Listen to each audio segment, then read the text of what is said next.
Amazon आणि Flipkartचे freedom day sale आता संपलेत. बऱ्याच लोकांनी या सेलमध्ये नवीन फोन घेतले असतील. ज्यांनी घेतले त्यांच्यासाठी चांगलीच गोष्ट आहे, पण ज्यांनी नंतर घेऊ किंवा पुढच्या महिन्यात घेऊ असा विचार करून टाळाटाळ केली असेल, त्यांच्यासाठी मात्र एक वाईट बातमी आहे. सेल संपल्यानंतर आता मोबाईल कंपन्यांनी आपली खरी अवकात दाखवून दिली आहे. कारण गेल्या 2 दिवसांमध्ये OnePlus, Vivo, Oppo आणि जवळपास सगळ्याच मोबाईल कंपन्यांनी आपल्या फोनच्या किमती पुन्हा एकदा वाढवल्यात. बरं, याबद्दल कितीतरी कंपन्यांनी कोणतीही घोषणा देखील केलेली नाहीये. त्यांनी फक्त गुपचूपपणे आपापल्या वेबसाईटवर किंवा मग Amazon आणि Flipkartवर फोनच्या नवीन किमती अपडेट केल्यात. नेमक्या कोणत्या कोणत्या ब्रँड्सनी किती किमती वाढवल्यात हे आपण आजच्या व्हिडिओमध्ये पाहणार आहोत. पण व्हिडिओला सुरुवात करण्यापूर्वी चॅनलला सबस्क्राईब करून घ्या. मी सुदेश आणि तुम्ही पाहताय टेक भारी. सगळ्यात आधी बोलूया OnePlus बद्दल, कारण त्यांनी आता जवळपास तिसऱ्यांदा की चौथ्यांदा फोनच्या किमती वाढवल्यात. त्यातल्या 2 वेळा तर याच महिन्यात झालंय. आत्ताच्या लेटेस्ट अपडेटनुसार यावेळी कंपनीने Nord 6, Nord CE6, Nord CE6 Lite, N6 आणि N6X या फोनच्या किमती वाढवल्यात. यातल्या Nord 6च्या दोन्ही व्हेरियंटची किंमत ₹2000 वाढवली आहे. जुलैमध्ये जेव्हा Amazon Flipkartचे सेल होते तेव्हा हा फोन 41,000 पर्यंत मिळत होता. आता याचं 8GB रॅमचं व्हेरियंट 47,000 मिळतंय आणि 12GB रॅमचं व्हेरियंट 53,000 मिळतंय. Nord CE6 मॉडेलच्या किमती देखील 2,000 वाढल्यात. सगळ्यात मोठी भाववाढ झाली आहे ती Nord CE6 Lite या फोनमध्ये. याचं बेस व्हेरियंट ₹3,000 महाग झाले आणि आता ते ₹29,000 मिळतंय. तर टॉप व्हेरियंट ज्यामध्ये 8GB रॅम आणि 256GB स्टोरेज मिळतंय ते ₹4,000 महाग झाले आणि आता ते ₹35,000 मिळतंय. OnePlusने या आणि गेल्या महिन्यात 2 बजेट फोन लॉन्च केले होते, N6 आणि N6X. यातल्या N6 ची किंमत 23,000 वरून 25,000 वर गेली आहे. तर याचा 6GB रॅम आणि 128GB स्टोरेज व्हेरियंट आता 27,000 मिळतोय.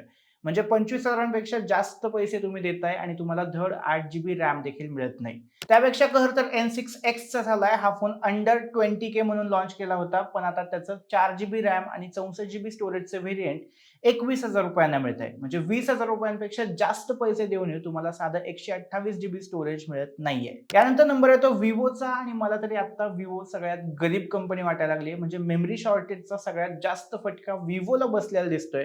कारण त्यांनी आतापर्यंत सगळ्यात जास्त वेळा फोनच्या किमती वाढवल्यात.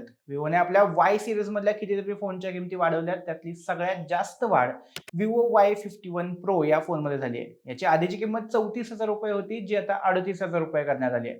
याच फोनचं बेस व्हेरियंट 2,000 महाग केलंय. Vivo Y31 चं टॉप मॉडेल देखील आता 3,000 वाढवलंय, जे अंडर 30 सेगमेंटमधून बाहेर पडून त्याची किंमत ₹32,000 झाली आहे. Vivo Y19s पण आधी अंडर 20 सेगमेंटमध्ये येत होता. त्याची किंमत आता वाढून ₹21,000 झाली आहे. सोबतच Y11, Y21 या दोन्ही फोनच्या किमती देखील 1,500 ते 2,000 वाढल्यात. याआधी काही दिवसांपूर्वी Vivoच्या X300 FE या फोनची किंमत ₹3,000 वाढली होती. तर X300 Pro या फ्लॅगशिप फोनची किंमत तर ₹10,000 वाढल्याची बातमी आहे.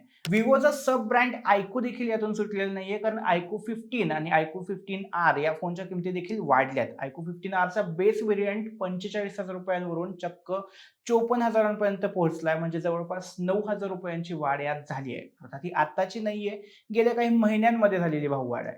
फक्त OnePlus आणि Vivoच नाही तर बाकीच्या कंपन्याही अगदी शांततेत आणि शिस्तीत भाववाढ करतायत. Oppoने आपल्या Reno सीरीजच्या किमती वाढवल्यात. त्यांचा नवीन Oppo Reno 16 5G हा ₹5,000 महाग झालाय आणि त्याची किंमत 67,000 वरून थेट 72,000 झाली आहे. Reno 16C च्या किमतीत 3,000 ते 4,000 वाढ झाली आहे आणि बजेट सेगमेंटमधल्या A6s आणि A6X या दोन्ही फोनच्या किमतीत 1,000 ते 3,000 वाढ झाली आहे. Oppoच्या K सीरीज आणि नंबर सीरीजमध्ये देखील भरपूर भाववाढ झालेली दिसतेय. जर लॉन्च प्राइसशी कंपेअर केलं तर कितीतरी फोन 3,000 ते 5,000 महाग झालेत. Realmeच्या बाबतीत बोलायचं झालं तर त्यांच्या बजेट फोन्सना सगळ्यात जास्त फटका बसलाय. Realme C71 हा 4GB 64GB व्हेरियंटचा फोन लॉन्चच्या वेळी 8,000 मिळत होता, जो आता 12,000 मिळतोय.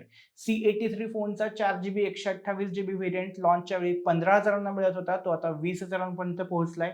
C85 पण 15,500 लॉन्च झाला होता, तो आता 21,000 मिळतोय. Realme P4 सीरीजमध्ये पण 3,000 ते 5,000 वाढ झाली आहे.